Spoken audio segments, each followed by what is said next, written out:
We're standing here in front of the Nevada Cares campus, a 46,000 square foot sprung structure that we have put together in a rapid amount of time. I'm Chris Pingree. I'm the Building and Safety Manager here at the City of Reno. We broke ground here on January 4th of this year, so we're going on 7 weeks of construction. I'm Doug Thornley. I'm the City Manager here in Reno. Been on since October of last year, so just about 4 months now. The unsheltered population crosses all of the geopolitical boundaries, and so it's an all hands on deck effort between the City of Reno, the City of Sparks, and Washoe County. Back in November of last year, the governing bodies of those entities put into action a series of decisions that let us move really quickly on this campus. So we acquired the Governor's Bowl property from NDOT, and we acquired the immediately adjacent former Wells Cargo site from the Wells family. And that's allowed us to assemble enough space where we can both shelter and provide those critical wraparound services in one location. The Nevada Cares campus is located on East 4th Street, near where our two major freeways, I-80 and I-580, converge. The east portion of the property will be for the shelter, and the west portion will be for transitional housing. The focus of Phase 1 of this project addresses our emergency sheltering needs. Right now, we're focusing on 15 acres, 10 acres for homeless services and 5 acres for future transitional housing through a partnership with the Reno Housing Authority.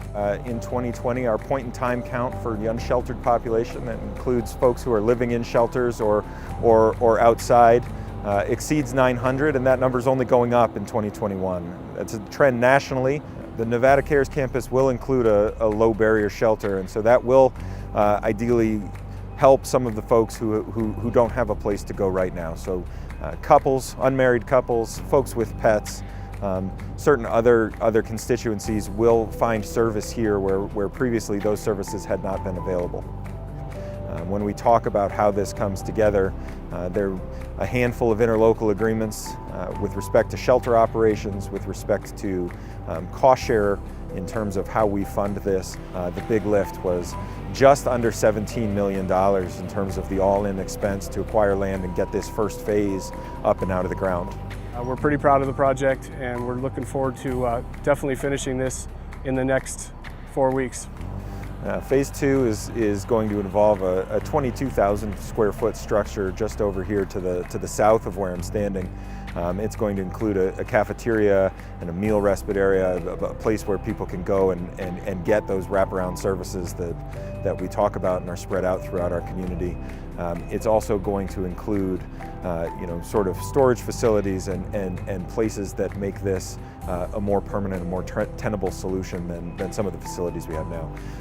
It will include camping down in the former Governor's Bowl property, which should help us make sure that folks have a safe and consistent place to live if they don't want to be in the shelter, or if for whatever reason the shelter doesn't have adequate space. Phase 3 is going to include transitional housing, like we spoke of before. That's a project where we're going to partner with the Reno Housing Authority, and we'll fund as those opportunities become available. But that's going to be on the 5 acres up here on the flat site that's west and closer to downtown Reno. We've been incredibly fortunate that multiple entities have stepped forward and offered their support. The governor, NDOT, the governing bodies of the local jurisdictions, Herb Simon and the Reno Aces, the Wells family. The list goes on and on and on, but it really does show what type of community we have here and how we all rally and pull together so that we can take care of each other. This is an opportunity for us to come together as a community and provide services and provide space and make sure that we are aware of and taking care of our most vulnerable populations.